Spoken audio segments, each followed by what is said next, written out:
As I prepared for the event today, I did take some time to reflect over the past 2 years since our last Biennial Convention in New Orleans when I assumed this position. As other presidents in this room will attest and acknowledge, it feels both like we accomplished so much and that there's still so much more to do. At the same time, I don't think I've ever been more optimistic in how our fraternity is positioned to succeed over the next few years. There's still a lot of hard work ahead of us, but we have built a solid foundation on which to continue that, and particularly in the larger context of declining college enrollment, disillusion with Greek life, and still getting over the unprecedented pandemic that has reshaped much of higher education, still to this day. As an organization, we have spent a lot of time recentering ourselves around our core values and our core focus, and prioritizing our collegiate chapter needs. I'd like to walk you through a couple of these discussions and decisions, much of which is included in our annual report, which will be released shortly after this meeting and provide a lot more information, but we'll have a few slides and snippets from that through this. Before we get into the details, though, I'd like to take the opportunity to recognize several groups of people who continue to work tirelessly for the good of our fraternity. I tried to keep this as brief as possible, but there are so many who should be recognized.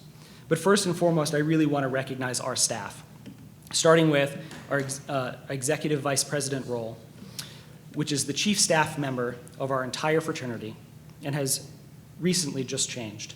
I want to recognize Brother Rob Briggs, who has served in this role for the past 16 years and has been on staff for over 20. We are grateful for his long and consistent service to our fraternity and are thrilled that you will continue to remain a close resource of our staff moving forward. Rob's.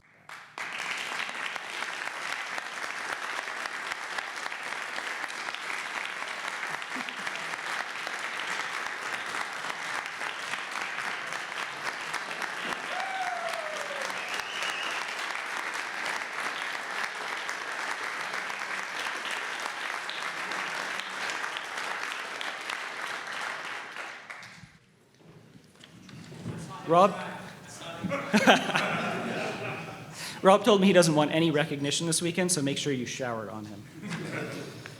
I'm also thrilled to welcome today, though, Patrick McGovern as our new executive vice president to lead our staff. Patrick has decades of experience as an executive director and a tremendous industry knowledge. I have full faith that he is the right leader for us now, and we will accomplish amazing things under his leadership. I really hope you take the time to meet him in between sessions and get to know him as our newest member.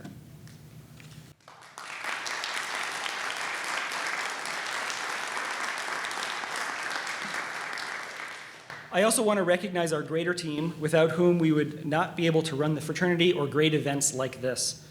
In particular, I want to call out the directors who lead our important initiatives: Isaiah Adana, Communications and Marketing, and Sarah Everhart on our finance team. Both of them have over 10 years of service to the fraternity. I also want to recognize Stephen Exley, our Fraternal Operations Director,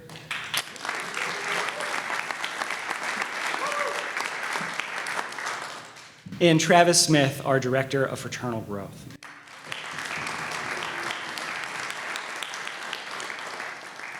I also want to thank our fraternity board, who contributes so much of their time and treasure to Phi Kappa Theta. I'm proud of this group of brothers that have built a foundation of trust that we can debate freely and hold each other accountable and ultimately drive progress through consensus.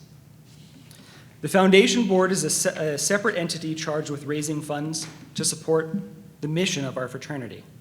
Their efforts to modernize operations and directly support chapter needs of individual chapters is admirable, and we continue to be thankful for their service, and there are many of them here today. Our alumni volunteers, who serve as chapter advisors, run housing corporations, donate consistently, and mentor collegiate brothers, are the true lifeblood of our fraternity. We are successful because these dedicated brothers give, expecting nothing thereof. To our collegiate leaders here in the room in particular, thank you. Whether you are a chapter president, recruitment chair, or another exec member, you chose to serve your fellow brothers, and the near-term success of your chapter is largely decided upon by your leadership. Having met many of you at the Officers Academy in January, I am very confident in that success. And finally, I want to recognize my husband and fraternity brother, Blair Clarkson. Your unwavering support and encouragement is appreciated far more than you know, and I'm a better man because of you.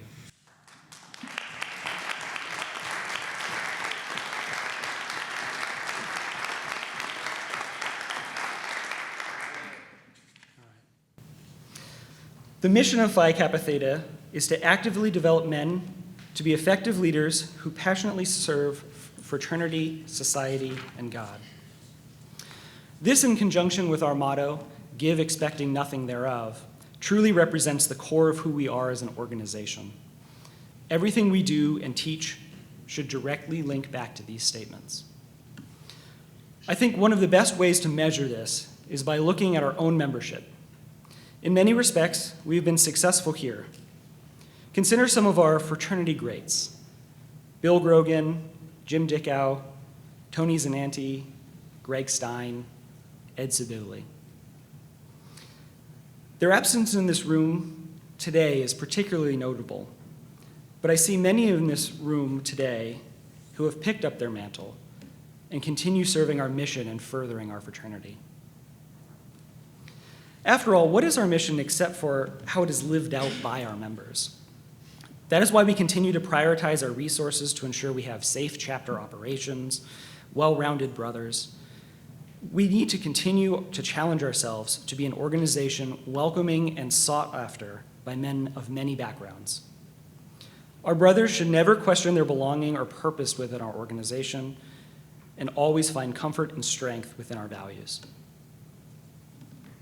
While our mission underpins everything we do, the realities of society mean that we must run a corporate organization. We are certainly not the largest Greek organization, and therefore are careful to run an efficient and effective operation without our unlimited resources, although the Foundation's working on that. Roughly 5 years ago, the fraternity board made a decision to transition our executive offices from a direct staffing model to one run by an association management company. This allowed us to redeploy our existing resources more effectively to meet the growing needs of our fraternity. So for example, instead of directly bearing the cost to rent an office space, we could use those funds for additional part-time staff, or invest in new programming, or better support our chapter operations directly. Over the past year, we've conducted 300 plus coaching sessions between our professional staff and our chapters, held 24 in-person chapter visits, delivered 34 facilitated workshops on various topics requested by the chapters directly, hosted a phenomenal Officers Academy in Atlanta, Georgia, which was available to all of our incoming chapter officers and directly supported by the generous grants of our foundation. We've been able to gradually increase the number of fraternity staff members to accomplish these feats, while also reducing our operational costs. Our roster includes incredibly talented individuals with years and decades of experience in their field who we would have struggled to recruit directly on our own. Our longtime staff members have more opportunities for career growth, and numerous Phi Cap brothers are part of the greater management organization. They serve as mentors and stakeholders for our work. I know this decision has been discussed at length in some circles of our fraternity, and I, as well as the entire fraternity board, continue to see our existing staffing structure as the most effective means to meet our current and future needs. As we raise the bar on our 3 and 5 and 10-year goals and continue to pursue our strategy for growth, we need the flexibility and talent afforded by our current teams to succeed. At the 63rd Biennial Convention, my predecessor, Brother Doug Dilling, announced our 3-year goals for the fraternity that would culminate in 2024.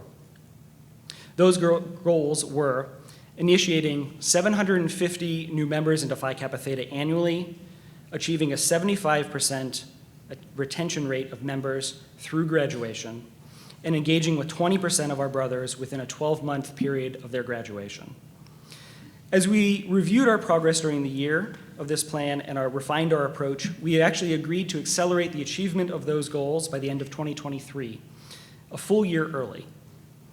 Our mid-year progress shown indicates that we are well on our way to meeting our new member retention goals and are cautiously optimistic about our engagement goal following our spring graduation. Our success on these goals is entirely driven by the collegiate leadership. I humbly ask all of your help. As the fall semester approaches, so does our largest annual recruitment period. Our professional staff are eager to help with recruitment and new member training. They are a wealth of knowledge and strategies that work, and those that aren't worth the effort. Please reach out, and also don't forget to submit your rosters. Those are important to help us make sure that we are on track and that we get you the resources that you need to succeed. This morning during our fraternity board meeting, we further discussed our 10-year outlook, and Sunday, the foundation will discuss their strategic plan as well. Over the next biennium, both organizations will refine and align our plans through a formal joint task force that we will ultimately arrive at a vision of Phi Kappa Theta that is growing, mission-aligned, and full of robust engagement, from our newest collegiate to our most seasoned alumnus. With both our fraternity and foundation aligned, we'll be in good position to expand the size of our collegiate membership, particularly by establishing new chapters or reestablishing closed chapters. Over the past several years, our fraternity has pursued an intentional strategy to secure expansion opportunities with host institutions directly. At present, we have 11 slated expansions stretching through the end of 2025, with some already in the beginning stages to establish an official colony. Our team identified those opportunities with a high chance of success based on several factors, including local alumni support, university culture, and inbound interest. And with our near-term expansion timeline set, we must now focus on establishing strong and lasting chapters. One example to highlight where this is happening well is our commitment to reestablish a chapter at Louisiana State University. Fall of 2024. With the investment by the foundation and our interfraternal connections from the fraternity, we are able to secure a chapter facility in a highly visible location next to campus. The area is also home to many dedicated and invested alumni with a strong desire to see a chapter at LSU again. In 1 year's time, we'll have established alumni group ready to mentor, paired with a beautiful chapter facility ready to welcome a founding class. This is a fantastic partnership model and something that we hope to replicate across the country. We see that our strongest chapters and our colonies with the most chance for success are those that are paired with a passionate, mission-aligned alumni group. Identifying and establishing these groups alongside dedicated chapter establishment effort by our fraternity staff, we are confident in our ability to attract new undergraduates in both established and underserved areas. We strongly believe, and I hope all collegiate members here will agree, that Phi Kappa Theta's mission is compelling and timeless. Tomorrow, we will elect new national fraternity leadership for the next biennium. They will be led by Brother Dr. Dan Bureau as our next national president. He's one of the most qualified people to ever hold this position. I'm confident that under his leadership, we will make significant and thoughtful progress toward the goals. Brothers, again, thank you for this privilege of letting me serve as your president for this past biennium, and I look forward to our weekend together.